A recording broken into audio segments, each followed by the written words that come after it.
This is what happens when you have a whole bunch of people from your school here. Look at that clock. So every time I say something, I want a whole big cheer from the CIM group.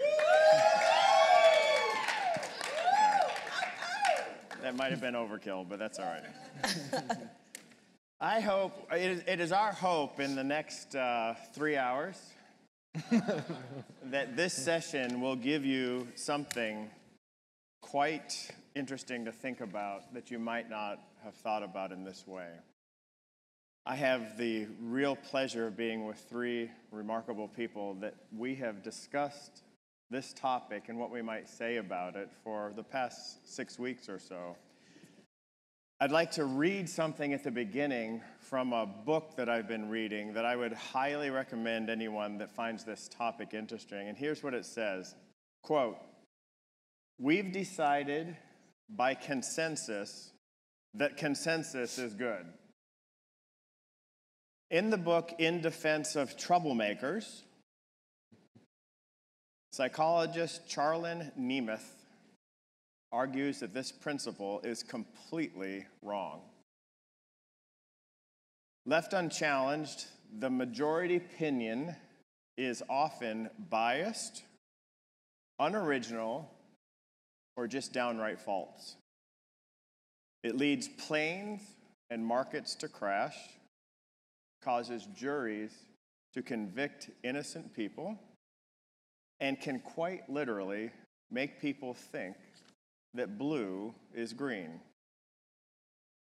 In the name of keeping the peace, we embrace stupidity, end quote. So this question will ask these experts their experiences in the area of being dissenters. In the beginning, I've asked them to answer the following question after they briefly introduce themselves. We will have two other questions that follow. I will be taking questions from the floor at the two mics and on this BlackBerry. Thank you. Thank you very much. So submit your questions on Slido, and I will be facilitating those. But here's the opening question for our distinguished panel. We'll start with Louise, and we'll work this way. Each question has a different order. So answer this question.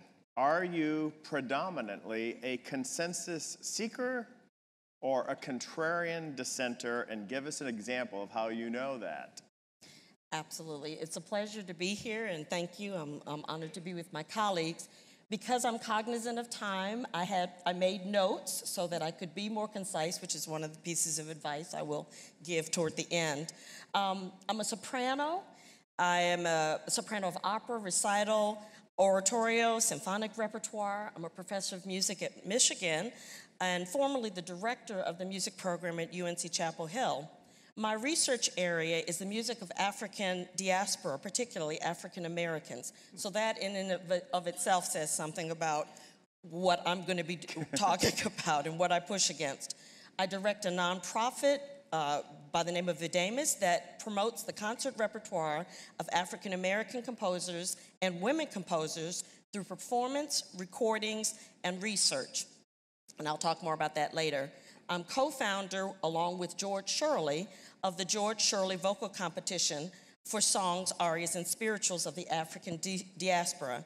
And I'm currently the administrator and founder of the annual nationwide competition that provides $30,000 in prizes in high school, college, and pre-professional voice students. And this was my idea to work and function this way, but we've gone from $1,000 10 years ago to $30,000 that I am knocking on doors and I get annually. Thank you.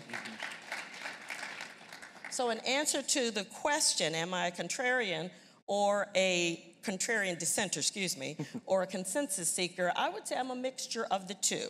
And by that I mean I would certainly consider myself a dissenter because of the work that I do, that so much of, I'm always challenging assumptions of the academy, but it is always my goal to build consensus, and I have specific ways that I work to bring people on board to the work that I do. I convince them that this is important and they really want to support this, and so I've been working quite successfully doing that.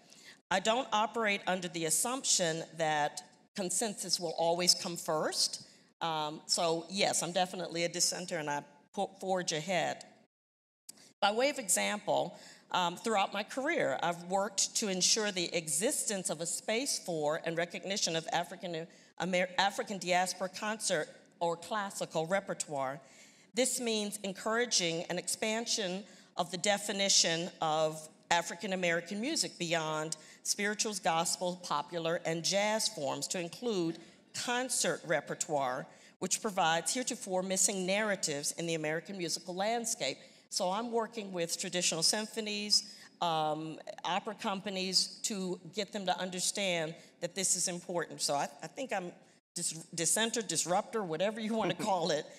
They're sometimes not happy to see me, but they're all right. They'll live. I challenge the assumption of the standard musical canon that only particular music is worthy of study within the academy and performance stages. In each of my academic appointments, the events I produce bring together the top scholars, performers in the field of inquiry. I was frequently encouraged by colleagues and administrators to wait, to hold back, or not stand out because I was new, and in most cases I was the only African American and definitely the only African American woman. In every appointment I've had, I've been the only. Instead, I focused on the objective, which was to provide students with a diverse quality education, enlighten audiences to a new narrative, and to find a way to perpetuate and sustain this music. And I forged ahead, and I forged ahead, and I forged ahead. Very helpful. Wow. Thank you very much. That's well, great. Alberto, what's your track record? So mine is going to be a little simpler. As I spoke to my wife about this recently, and she reminded me of various conversations I've had with her, in which whatever the argument is that she has had at her job, and she works in nonprofit, I always choose the other side, and she pretty much throws the table at me. So I'm definitely a contrarian. And I also, at work, I'm often the one that poses the question about why hasn't this happened, and why haven't we evolved for that to happen? And at times, it's definitely met with resistance. As you said, oh, don't do that right now. Mm-hmm. Oh, we're working on this globally, so let's not touch that subject until we deal with this thing that we have to deal with. And, I mean, no one in their right mind wants to, ruffle feathers, but I don't think there's any other way. I encourage you always to do that. Excellent. Mr. Devey. Great. It's great to see everyone this afternoon. Thanks for making the time. My name is Trey Devey. I'm the president at Interlochen Center for the Arts. I'd say the answer of consensus builder versus dissenter is, for me, really situational. So if there's an issue that I would consider to be less important, because we have to decide what's really important for us to work on and what's less important in that moment, just in the interest of time, I'll say, for the most part, I'll try and, if there's consensus there, I'll take it, and if there isn't, I'm going to try and move us toward consensus as quickly as possible, knowing that there are other high-stakes issues that we've got to deal with.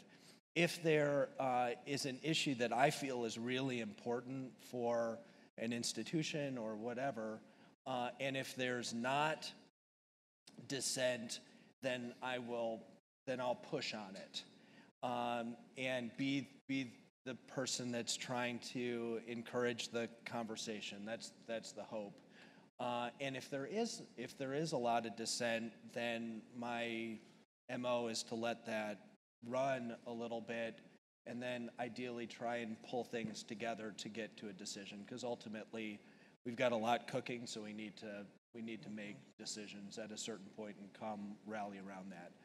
And I'd say in terms of like an example, very early on or early-ish in my career, I was in a high-stakes situation with an organization that was really challenged and had to sort of go through a deeply, what was a disturbing process for me of sort of closing this institution down. And as I reflect on that situation, I sort of brought to that experience a consensus building sort of approach. And in that particular context, it didn't make sense. You know, it didn't tee up the issues that really needed to be dealt with quickly, get them out on the table and work through it, because that was the style of, like, let's pull everyone together. And the lesson for me from that experience is, like, you know, bad news doesn't get better with age. So we've got to tackle things as quickly as possible. And, you know, that experience is about 20 years in the rearview mirror at this point, but it really has shaped, you know, how I think about institutional challenges to this day. Great. Very good. Bad news doesn't age well. This question, you'll start first on the next question, then Trey, then Louise.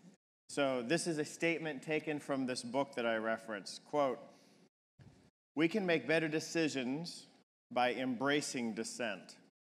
Dissent forces us to question the status quo, consider more information, and engage in creative decision-making." So, can you describe an experiences you've been part of where you watched dissent lead to a stronger, better outcome? Yes, so in my orchestra in the Kansas City Symphony, we were having difficulties with the voting process at the very end of our final round. And I was on a committee put together to try to deal with various audition issues of having to do with fairness and equity and a lot of the things we talk about here.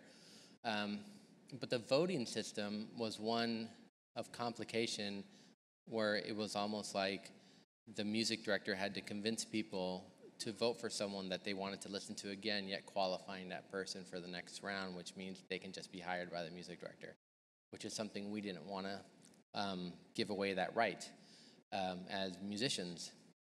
And so we went through this long process of trying to create a new voting way, and there was a lot of resistance, and I kept pushing, there's got to be a way that we can figure out where we can still hear the players and not qualify them for employment. So we slept on it for a while, and I came up with this system of having 3 categories of voting for that round, which, again, it took a while because people were saying, well, we should just keep it as it is. This is kind of difficult. We don't want to upset our music director by taking away this way that we already do it. And I'm like, no, we have to find a way that we do not give up that right. We have to be the ones that that keep that control for ourselves. So how our voting system is now is that there are 3 categories in our final round. There's yes, no, and callback. And if the player gets a majority, callback yes, they're just called back and not qualified. And then the player can get qualified by having majority of yes votes. So we've taken away that, but it was not easy to get there. And there were uncomfortable moments. But a better outcome. But the better outcome was achieved. Good. Through all of that. That's a great, great example. Professor, Your Majesty. Yep. Oh, gosh. So the example that I would use is I spent most of my life in orchestras and have been working, this is my 3rd year working with an educational institution at Interlochen. And you know, my sense with Interlochen has always been, throughout knowing about the institution, is that people are very, very passionate. Whoever have experienced the place, they're passionate about Interlochen and what it means to them. And when you ask someone about Interlochen, especially someone who's got a deeper connection, they'll speak in not pithy sentences, but paragraphs and sometimes novels. Yes. And the problem for an institution is in this world where people have the attention span of a goldfish, you cannot speak in paragraphs about anything nowadays. You've got to sort of get to the point. And so we went through, not uncommon, but just a branding exercise that I would say was one of the most inclusive processes that I've ever experienced, and as far as branding exercises go, really a 2-year process of discovery where everything was, the paragraphs were all laid out, and there were the opportunities for groups to come together and sort of have that debate, and through that debate, really coming closer to what the essence of the place is all about. And that's not to, so now we're in that process of figuring out, okay, how do we now communicating that language over and over again, and it's not one-dimensional. We'll put spotlights on different aspects of the institution. But I felt like it was a really healthy process, especially right now with such a fragmented and a need to cut through the clutter. Great. All right. All right. I was reflecting on an experience I had at a previous institution, not Michigan, since you're in the state of Michigan. So this is not from U of M. I just want to make that clear. For the record. But it was, I was a part of a faculty and leadership retreat, and the other leaders, the other deans were bemoaning the fact that they couldn't hire diverse faculty pool. They had been trying, and they said that they could not, in certain areas, like classics or several areas, they said they couldn't find faculty to hire, and they didn't, they wanted to give up.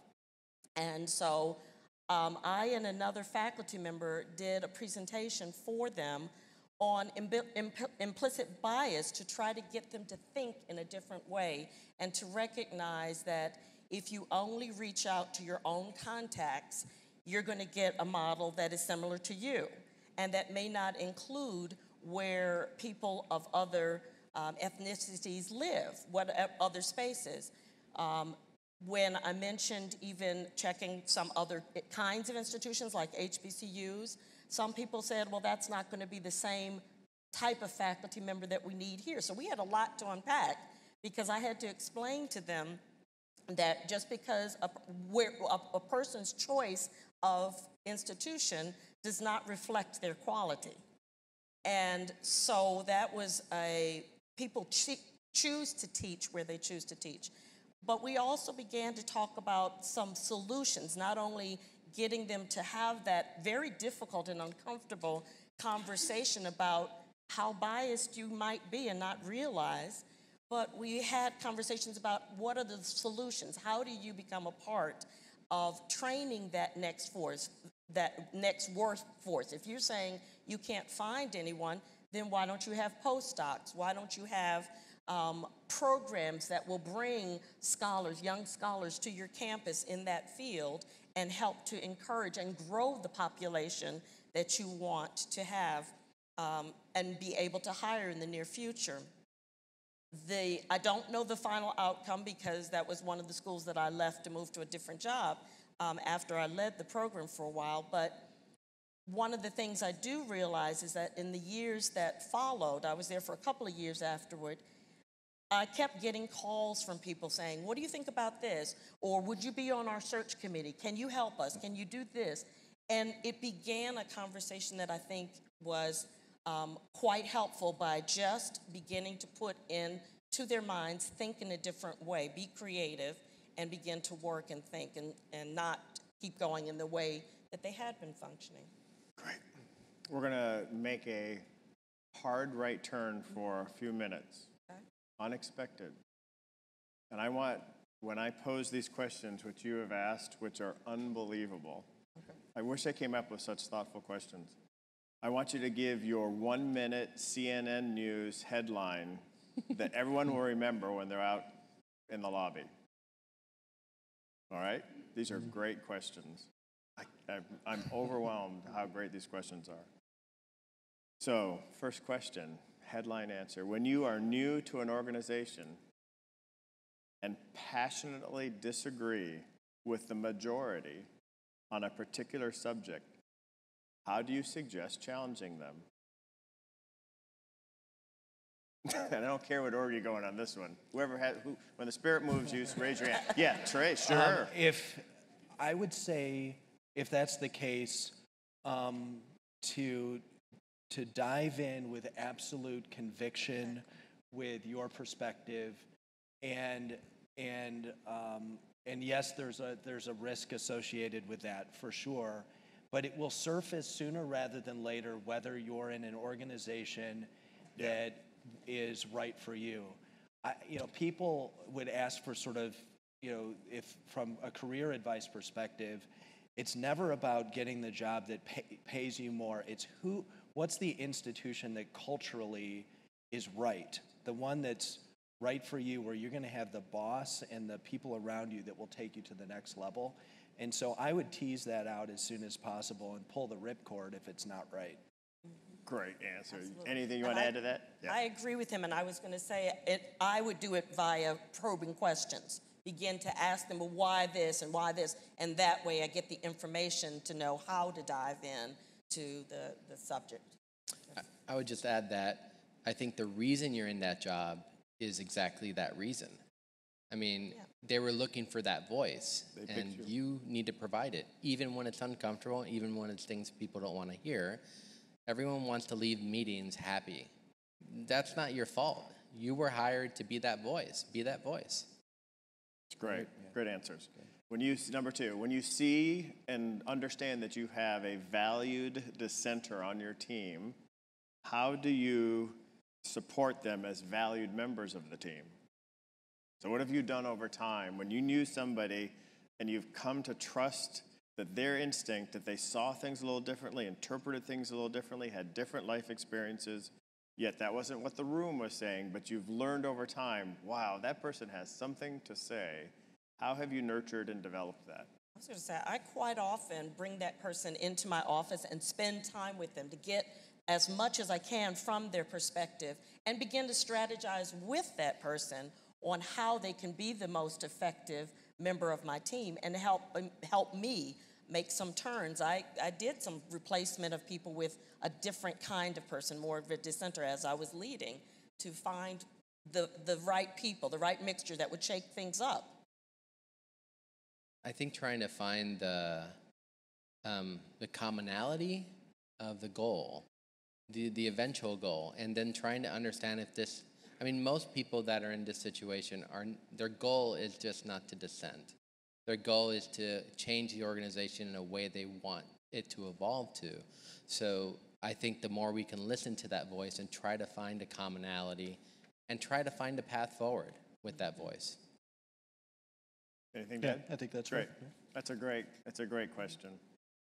By the way, a couple of people have asked about the name of the book again. It's called In Defense of Troublemakers. In Defense of Troublemakers, and it's by an author whose first name is Charlan, Charlan. The last name is Nemeth, Mnemeth. In Defense of Troublemakers.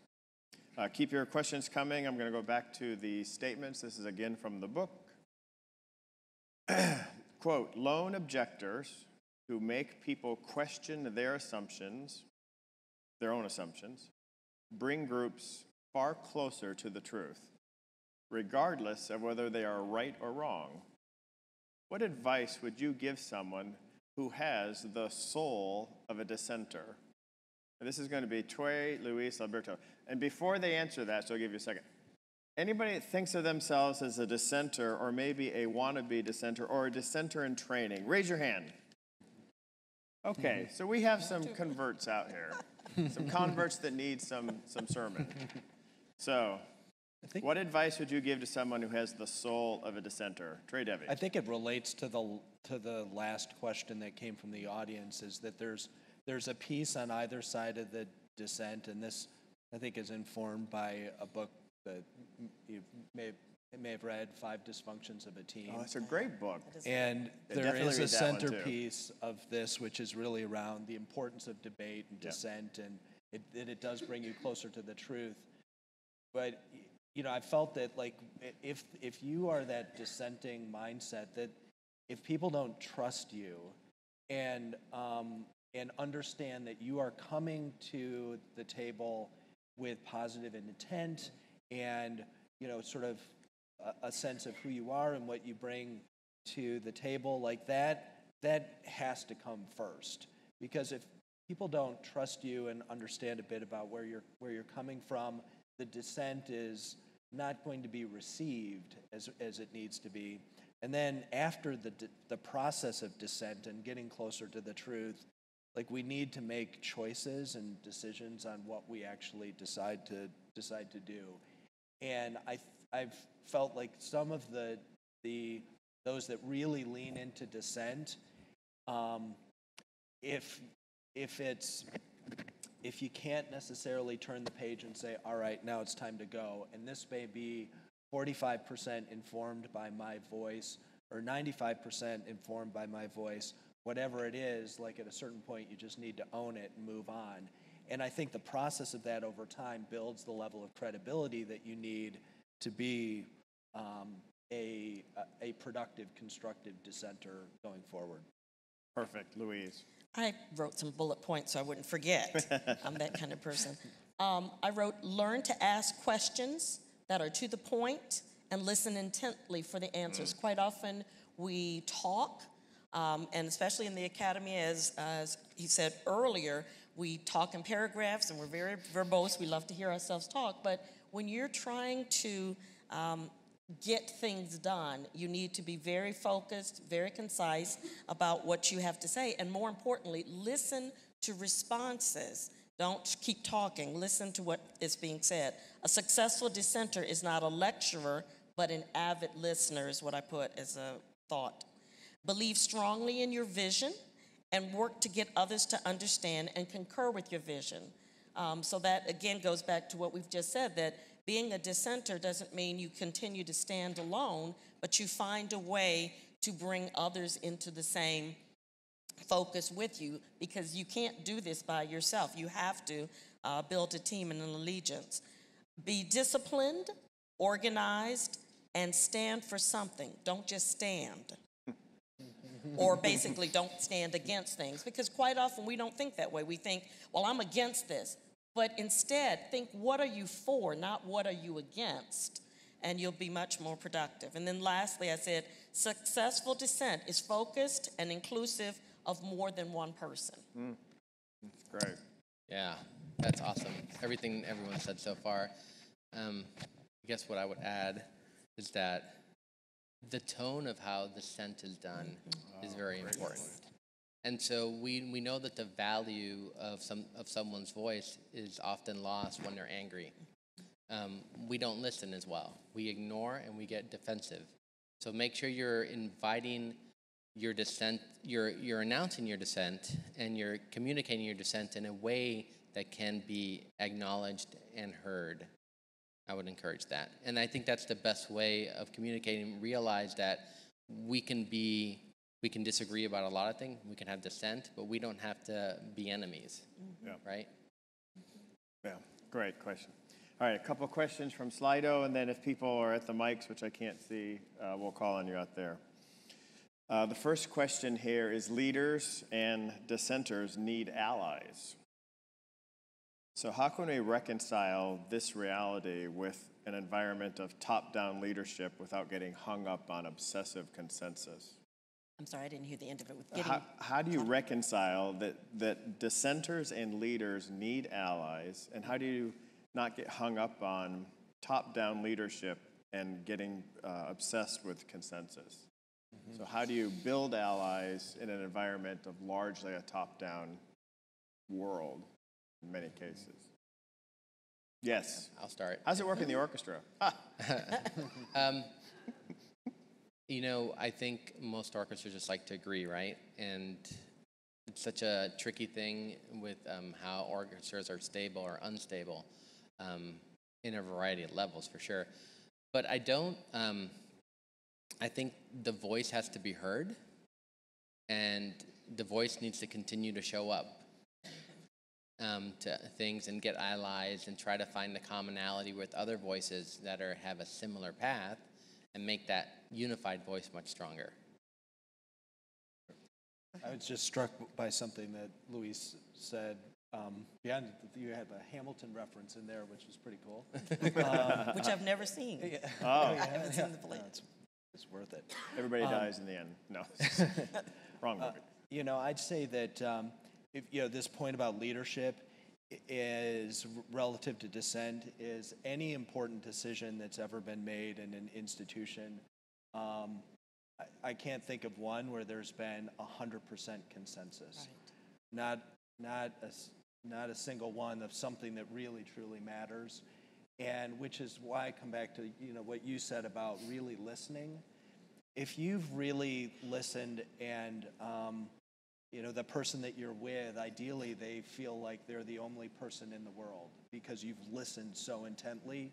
And even if the outcome of that is inconsistent, like the decision is inconsistent with that perspective, hopefully there's a spirit of positive intent. People feel that they've been heard and it's been included in the decision. But in the final analysis, like, institutions do need to make decisions, and that's the role of a leader. And so I guess maybe one of the things that I'm learning in this session is that, like, this spirit of dissent is actually the thing that prepares you most for ultimately being a leader, because there'll never be unanimity about the path forward. And I would just like to add that one thing we haven't said is that sometimes it takes time. We think that one of the things I've recognized when I first became a leader was that going into a new situation, I was thrown into a situation of being the head of a program and everybody else was there, but I came in new to the program. The first thing I needed to do, rather than change everything, which is your own thought when you come in, you have your ideas, but I had to take the time to listen to what people said. And I gave myself a certain amount of time that I wanted to particularly find those faculty members who were not the first ones in my office. I wanted to find, because they had something that I needed to hear. I heard the ones that came in my office the first day that said, oh, you were appointed as of July 1. I was waiting for July 1 so I could come see you. That is always going to happen. But then I noticed in that whole list of 100 faculty members I had and staff people who hadn't come to see me.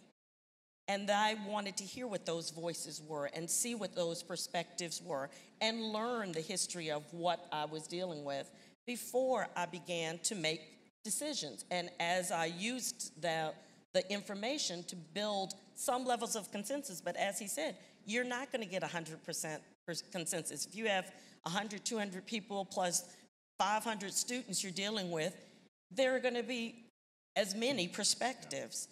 But what you can find there are some commonalities. Everybody's saying, we need a recording engineer. This is not working. We need to make some changes here. That's where you begin to create the agenda that you need to work on. You still have your ideas and your vision, which you articulate to them, but you are working with the people around you instead of always working in every sense against them. But you're taking some time. The top mentioned question is the following. When you're the leader and you get to decide, how do you keep your team inspired when making contentious decisions that aren't consensus-based?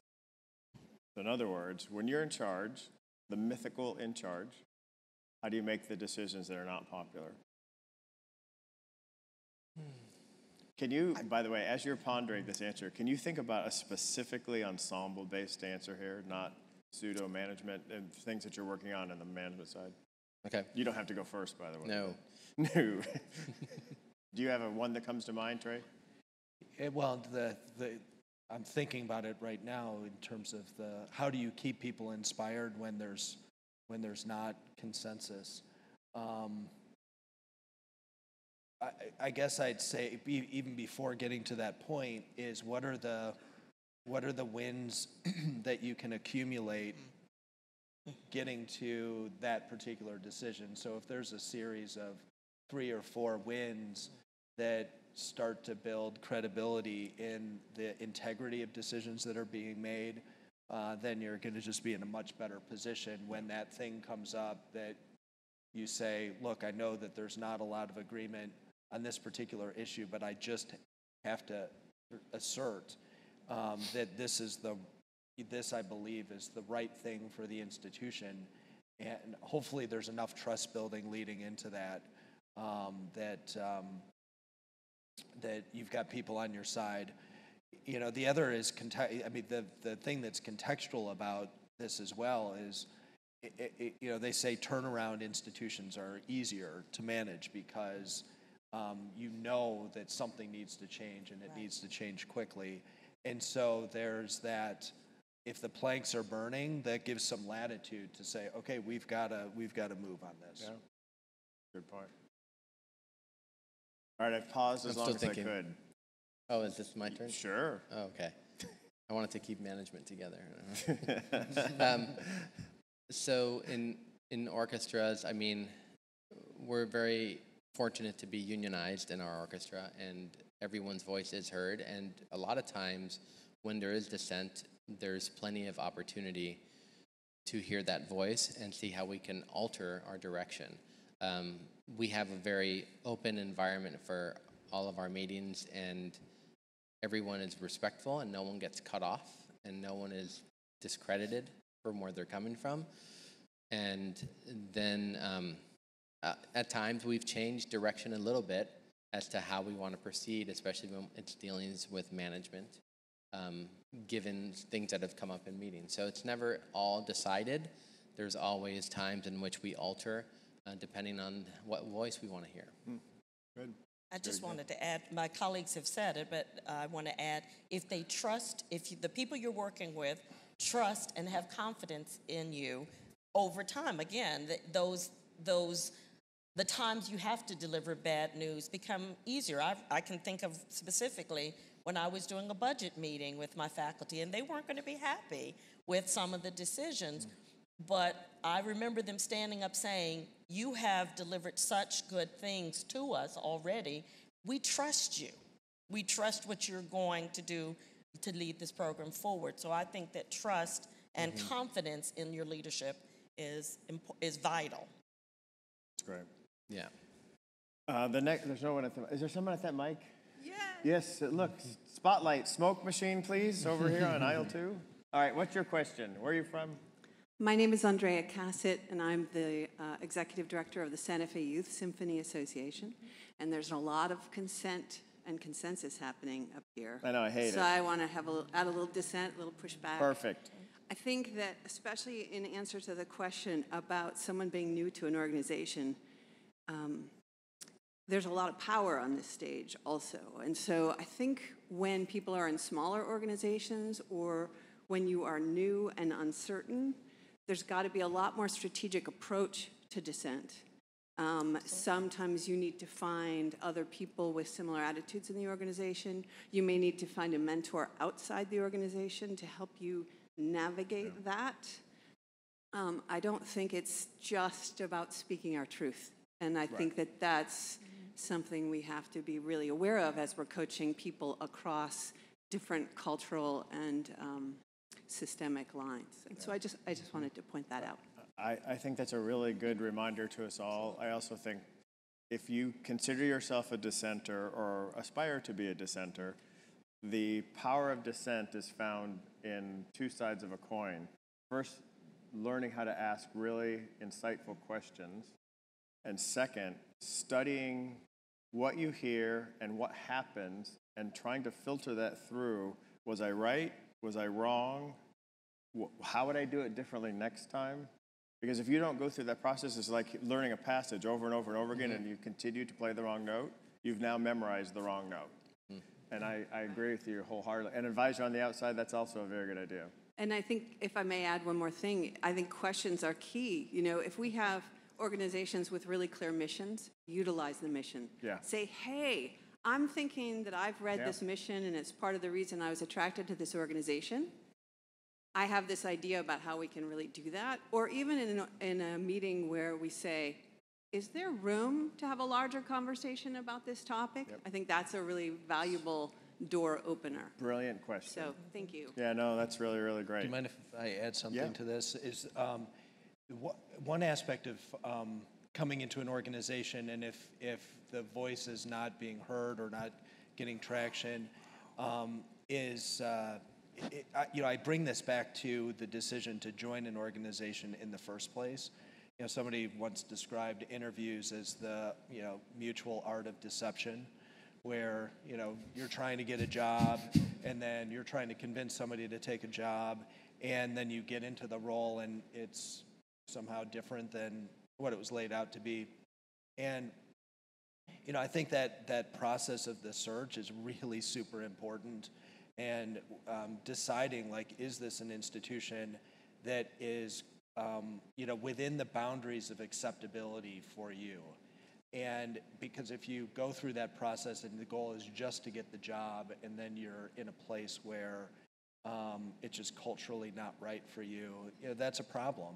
Yep. And the pattern recognition shouldn't happen by just saying, okay, I'm going to go from employer A to employer B to employer C. It's what do you learn in the process of that interview that can say whether this is a go or no go. Okay, now this is the rapid fire round. I'm going to roll through these questions, which are amazing. Have I said these questions are amazing? This is the smartest group we've had all week. It's the same group, but whatever. So number one, and maybe just one person answer it. We'll just each take a turn. If you feel moved, answer it. What advice would you give to a dissenter who has in the past had their opinions put aside for the sake of the majority? Don't give up. Perfect. Don't give up. Find a different ear. Mm-hmm. Find a different ear? Exactly. Oh, that's great advice. Or a different way to state what you have to say, but don't give up your ideas. How about go to the person or persons making the decision and ask them to help understand, how did we get here, and how can my voice, I thought I saw this way, I had this perspective, how could I have advanced that in a way that contributed better? You can also align yourself with someone board level or higher in the community that the person respects. And if you have same views, walking together with them through that conversation. That's good. Those are great. All right. Oh, this is a good one. How does race and gender come into play in how dissent is received? Oh, yeah. Everybody's nodding their head on this one. Good question. Yeah. Yes. Clearly a CIM student sent this one in. I mean, I think by your responses being very well crafted and not angry, I think you don't become what everyone thinks is the stereotype of the angry person of color, right? Oh, that's just someone of color complaining about not getting their way, right? We don't want that to be the reaction. So I encourage you to be very well educated in the way of speaking clearly, and do not find a tone of voice that is one that does not make the other side freak out, right? You want them to listen, and then align yourself with people, like just reach out in all the ways you can. But it is a problem. It's obviously, there are different ways. We all have biases, and not all of us are trained in how to deal with that. And absolutely, I want to add that most of everything that I've done, I've been the only woman or the only African American in a situation. That's the world that I work in and always have. And also speaking to the woman before, that I've worked in small nonprofit. The nonprofit that I dealt with was the work I was doing before I started working with University of North Carolina, and I had to work my way, figure out how to build allies, how to keep finding a mentor who would help me to say what I wanted to say, and how to create projects when people were saying, no, you can't do these projects on African American music, nobody's interested. Wow. I just kept working at it, and I kept finding allies who would help me to build my way so that I could build a career on this. I just add that the Sphinx Conference is the only conference that I've attended on an annual basis, going back as far as, 6 years or something like this. And it's, it's a not miss event for me because of the learning that I get every time I come here. And so to that, the spirit of that question is essentially that there is a lot of unfinished work. Yes. And it's we just one foot in front of the other. And from my perspective, like that starts with me and how I lead and how I seek my own improvement, and ideally being open to get feedback from others. That's great. Aisle 2. Spotlight, smoke, cue the lights. Hi, I'm Jennifer Bowman. I'm the Director of Music Education at the Kennedy Center in DC. And I have a question about leaders misinterpreting speaking and communication styles. How do we, as leaders who might interpret a tone or a dissenter as being angry when they are just passionate, or emotionless when maybe they're just very steely, or thinking excuse me, I lost my train of thought. I said angry, I said emotional, but just basically how do we kind of break down our implicit bias where we might interpret something as someone as angry, but really this is a person who did articulate what they wanted to say and are sharing their dissent. How do we get to the point where we see that maybe that's not anger, maybe that's just how this person is communicating with us? So I'm going to make one comment, and then you guys can jump in.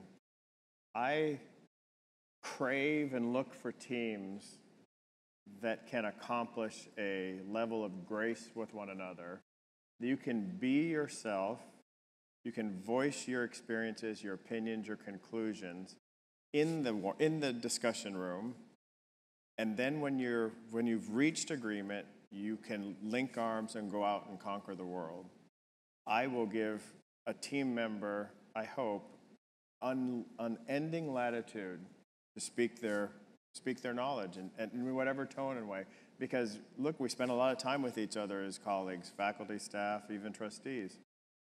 I know what makes them tick. I know what their motivations are oftentimes. I know what their fears are. So I would hope we would join teams that gives us that kind of latitude. Yeah, I think I first got it's great to see you again, and thanks for the question. I got the sense with emails when they were first coming out is like, what's the tone of this email? And if it's all caps or whatever, you sort of get it. But it's like you can read into words in very different ways that are just coming up on your screen. And I think that applies to our interactions in person as well. And I think for me, it comes back to the assumption of positive intent. And if you've hired well and you've got a great team and a good culture, and everybody comes at it with a culture of positive intent, then we all know that we're working towards the same vision. And that's, I think, an institution by institution thing. I really want to go another hour in watching these questions. Can I answer something Yes, quickly? please. So the funny part about this is that when I have people visit me around my family members, and they walk into a room and we're all sitting at a dinner table or something, and it's just very loud because all Cubans speak loudly. And they're like, is something wrong? Is someone mad? No, that's how we talk. Yeah.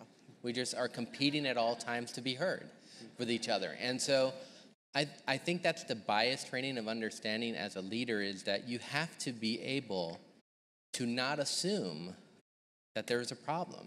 This is how people communicate. Some people are louder, some people are not, but we can't judge that. And there's, yeah, those are the loud people.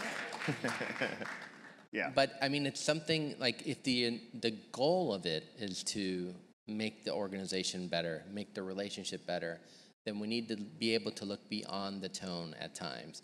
I'd still encourage people to be very clear and very well thought, and also find mentorship is huge, but also find people here that are like you, and try to get ideas how they deal with it as well. I mean, I think the more unified you are, the more power you're going to have to be yourself and to be honest and be respectful and have people listen better.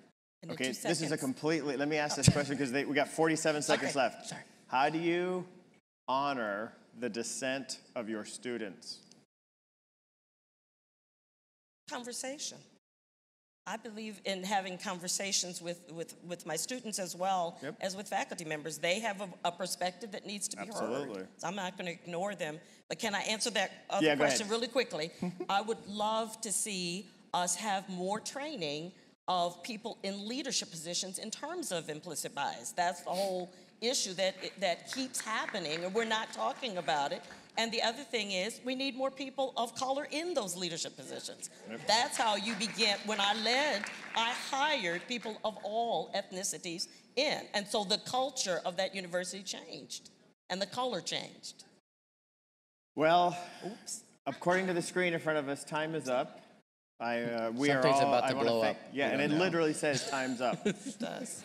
I could not have imagined three more thoughtful, wise, and experienced veterans to answer this question, so thank you to them.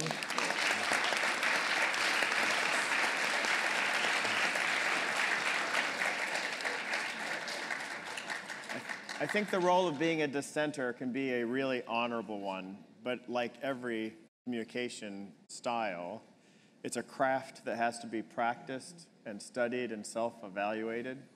But if your goal is better outcomes, then you should absolutely wade into the waters. Thank you very much. Dissent. You guys are awesome.